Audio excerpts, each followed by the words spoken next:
we're all back together. Who's played clever, who wasn't part of the front group, but let others drag them up to the right place. 3.6 kilometers to go. It's straight lining until we get for another kilometer that dreaded double turn that takes us to the 2K marker. And you're seeing the way the road just snakes around roundabouts, so beloved of town planners these days and dreaded by cyclists. So the 3 kilometer marker coming up, and then a 400-meter drag race to a left-hander. So who's your money on? Peter Sagan's, like on a magic carpet, suddenly appears, looms large on our screen right now. Cue Jaws music. 3 kilometers to go. Safety margin has been reached to those who would fear an incident a little bit further down. That's the 3 kilometer marker. It bends very gently here, Robbie. It does, and a couple of those sharp corners still to come up. They got a left and a right, and then that chicane, which brings them through the final kilometre. And Soudal Quickstep now back in control at the front. Fabio Jakobsen, he's tucked in there in fourth wheel in the white jersey, the European champion. So order's been restored at the front of the peloton, but the question is how much has it cost the sprinters to get themselves back up here? Dylan Groenewegen, number 201, in the wheel of his teammate, being brought forward now back to the front. Just gets past Peter Sagan. He just sticks a knee out, as he so often does, regains balance, picks up the wheel of Groenewegen as they swing left. Big left-hander and perfectly delivered. Van der Poel just gets up at exactly the right time and has Jasper Philipsen on his wheel as they come into that left-hander. Big compression, as you see. They get spat out the other side. Bouhanni is coming. He is, watch out for his black helmet. It will be there, you can be sure. And in fact, it looms large directly on the back of this lead out at the moment by Soudal Quickstep. Bouhanni's going to try and get into the mix. Colnagi's also here for Green Project Bardiani. Good for him. 2 kilometers to go then.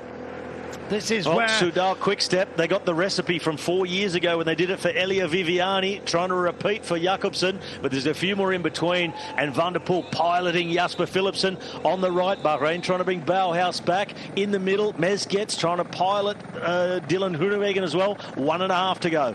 Trek also in the frame. Edward Turns wants to get up for a big one. 1.6 kilometers to go. Now this is a drag race down towards this nasty turn. There's a couple of little fade right-handers, if you will. We're at the 1,500 meters mark. They're just about to take a very important left-hander.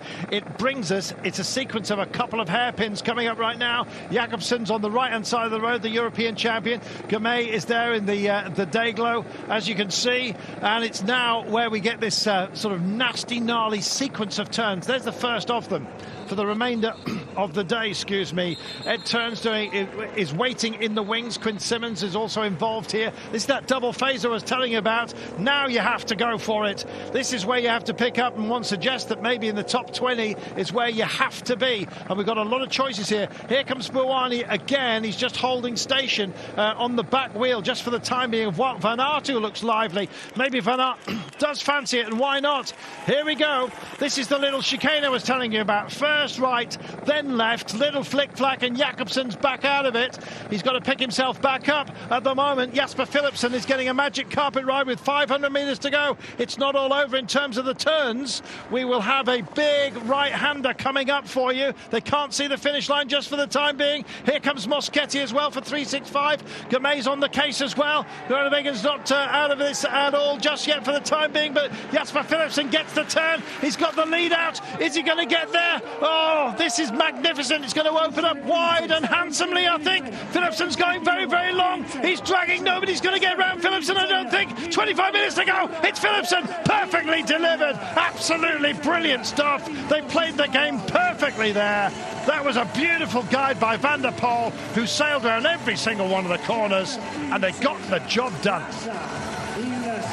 Perfect lead out by Van der Poel and the rest of the team who are up there, from Alpecin to Koenig. And Jasper Philipsen, once he got his nose to the front, there was no way he was being beaten out of that curve with less than 200 metres to go. But Mathieu van der Poel, a slow start to his road season by his standards, and it doesn't take him long to get going, and he has delivered. There he is. That is in a big way his victory as well. And look at the joy of Philipsen. What a job by Van der Poel. The pair of them, geniuses at work. Proper Rubik's Cube that they had to dice with there. And in fact, when we got to that little chicane I was telling you about, they were perfectly lined up. That was beautiful.